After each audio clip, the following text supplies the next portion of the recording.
Assalamu alaikum, everyone.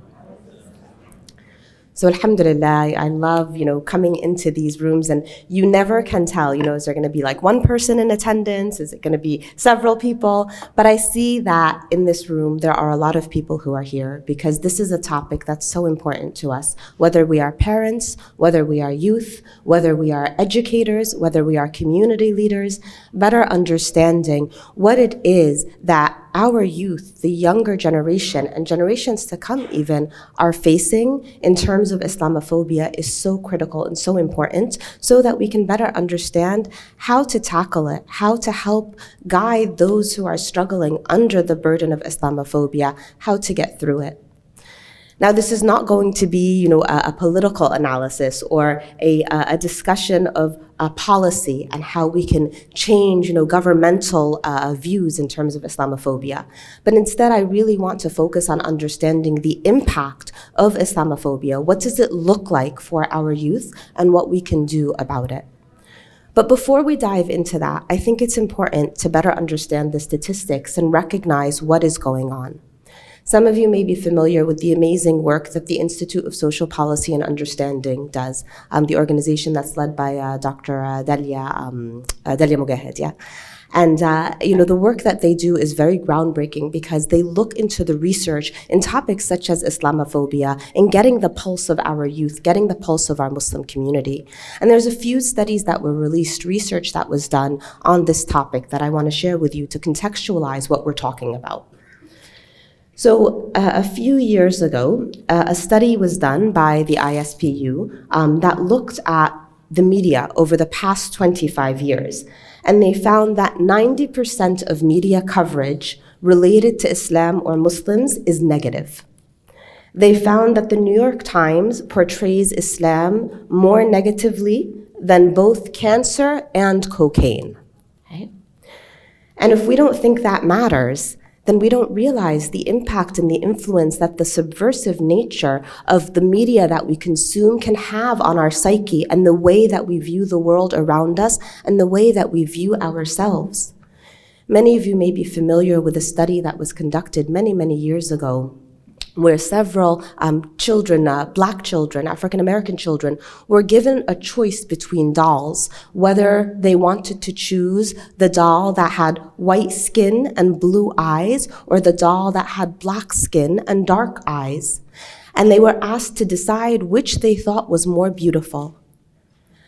And I can't recall the exact percentage, maybe Dr. Altaf recalls, but I know that it was a vast majority of the children that chose the doll with the white skin and the blue eyes.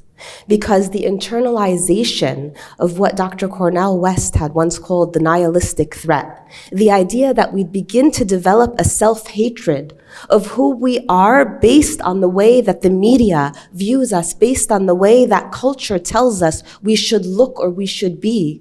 So when our youth are going onto Instagram, when our youth are on Snapchat and on TikTok, and they are looking at the images that are infiltrating those mediums and seeing people that look nothing like them. Women who are scantily clad, who do not wear the hijab. Men who are engaged in behaviors that are completely antithetical to the Islamic concepts of values of modesty and haya. And this sometimes becomes that pervasive subcontext that informs how we see ourselves. Now let's take a look at how some of these other statistics play out in day-to-day. Another study that was conducted by ISPU shows that in terms of hate crimes, in the year 2000, 12 hate crimes were reported in terms of anti-Muslim assaults. In the year 2001, that number climbed to 93. And we all know what happened in 2001 after September 11th. Then we see another climb. In the year 2016, 127 hate crimes were reported. And we all know what happened in 2016 with our presidential individual. And so we see the spikes and the valleys, and we see how the world around us can impact who we are. Some of you may remember September 11th. Some of you may remember where you were. Some of you may remember what you were doing. Some of you may remember what you were experiencing.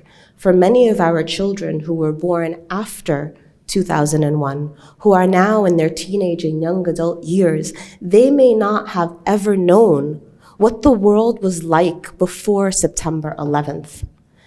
And I wanted to share with you a little story of my memories of what the world was like.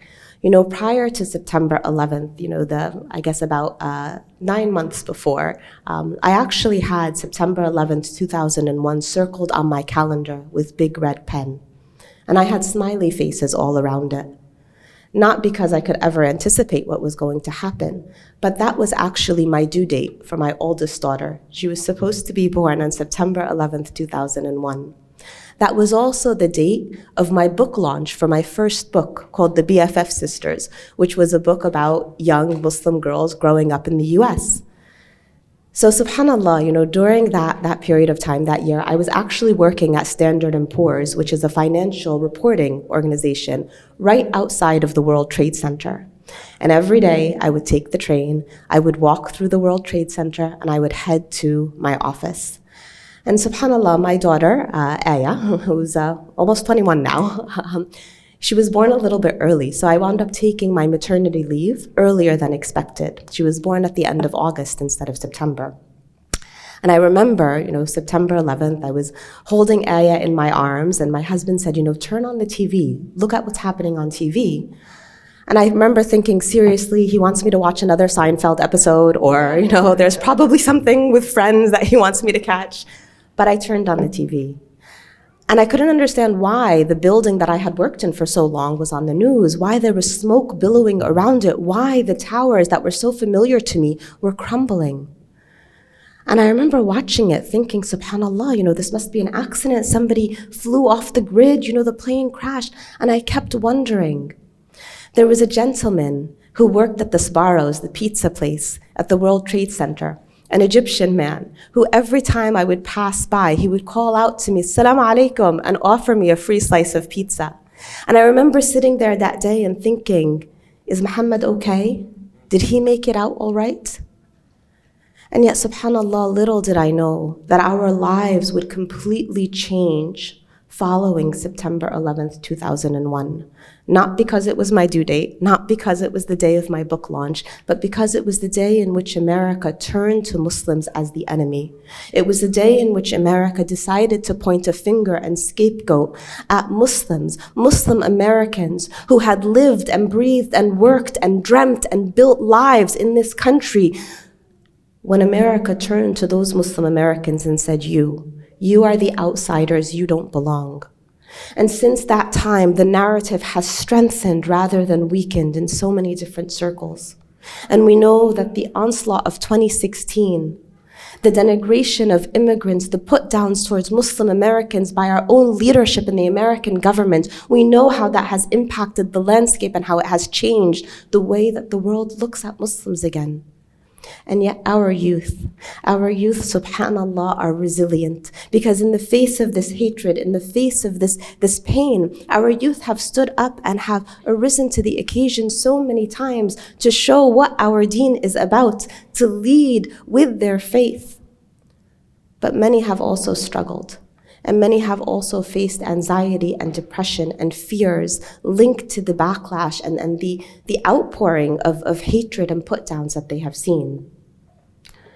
So we also see that based on a study that was conducted in 2017 and 2018, that Muslims, 38% of young Muslims reported having clinical anxiety post the 2016 election. Okay? So the anxiety is real, the fear is real. And again, it's not rooted in just conceptualizations, but Muslims also experience the most religious discrimination at 62%.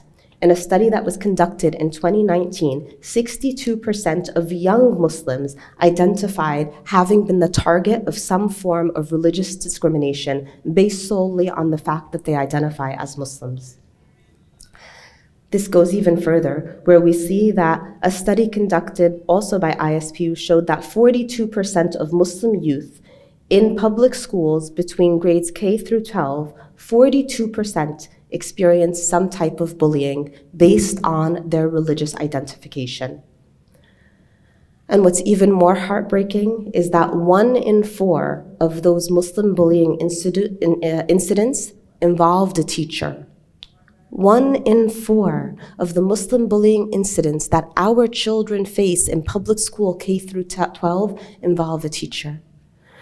And many of us, of course, remember the Ahmed and the clock and the situation in the school. And that was just one of so many, one that was publicized, one of so many that often go unreported, unheard. Why? Because our children sometimes experience this abuse in schools and they are terrified to tell us. Because they are afraid that when they come to their parents and say, I am being bullied, I am being harassed, I am being put down, that their parents may tell them, stand up for yourself. We used to go through this stuff too. We've experienced stuff like this. And this is not the response that our children need. Because first and foremost, we need to indicate that empathy and understand that the world that our children live in today is so different from the world that we grew up in. The pre-911, the pre-9/11 years were very different in the US than what our children are facing. All right, so I just have a couple more statistics to share, and then we're going to talk about what we can do about this. So one of the most beautiful stats that I was looking at from the Institute of Social Policy and Understanding is the recognition that 91% of young Muslims showed that strong religious identities are also linked to having strong American identities.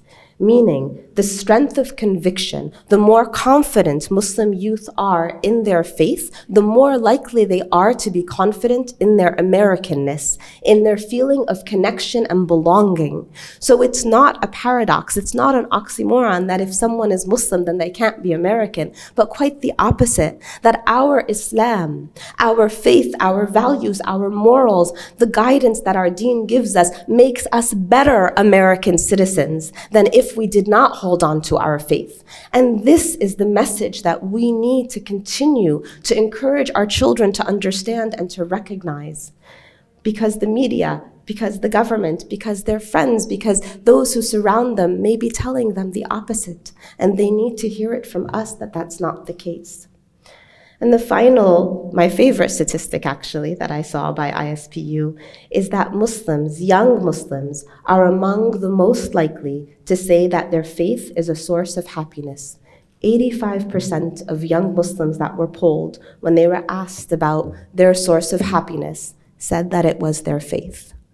That to me is incredibly beautiful because it tells me that our deen is the guiding light, that the understanding and recognition that facing hardship and difficulty with an open heart, facing hardship and difficulty and knowing that just as the theme of this mass convention reminds us, inna ma'al usri yusra, that verily with hardship comes ease, that when we empower our children, when we empower our youth to recognize that despite their tests, despite their difficulties, despite the Islamophobia they may face, despite the bullying that they may endure, that they do not have to be silent, that they do have voices and that these are voices that should be used, voices that should be raised in proudly proclaiming La ilaha illallah Muhammadun Rasulahu. And we are the ones who can empower our children and guide them towards this. We are the ones that can nurture within them self-love and care. We are the ones that can encourage them to find that voice of confidence. But we can't do it by turning a blind eye to the very real fears, the very real anxieties, the very real cases of depression. We can't do it by ignoring the negative repercussions that Islamophobia inculcates in our children's minds and hearts. We can only do it by first being aware, recognizing and understanding that these tests exist, recognizing and understanding that the world our children live in is so different from the world we grew up in, recognizing and understanding that we need to be allies with our children and with our youth, not adversaries, which means we can't stand against them and tell them, grow up, stop being a baby. What are you crying about? Get over it. We need to validate those emotions and tell them it is hard. Because it is. It is hard, but you are stronger than that which is hard. It is hard, but you don't need to do it alone. It is hard, but there are resources and there are ways that we can tackle this together. And then we begin. We begin the hard work of advocacy, of education, of awareness, of cultivating safe spaces where our children can talk about what it is that they're experiencing without the fear of being put down or shut up or pushed away. And when we create those safe spaces, when we are able to provide those avenues where our children can speak about what they're experiencing, then we can open pathways to introducing within their school systems, introducing within their communities, within their soccer clubs, within their baseball teams, within all of these different organizations, a way for those around us to better understand our deen and to better understand why, for so many young Muslims, despite the hardship, despite the difficulty, Islam is still the source of their happiness, as it should be. So I pray that Allah Azza wa Jal protects all of our children from the harms and the evils of Islamophobia, an industry that we know is unfortunately fueled by so much hate and so much meanness and evil-spiritedness. And I pray that Allah Azza wa Jal empowers us as parents to be able to guide our children through these difficult times. And I pray that Allah Azza wa Jal surrounds us all with ease in our journeys to raise the next generation. Jazakumullahu khair. Assalamu alaikum.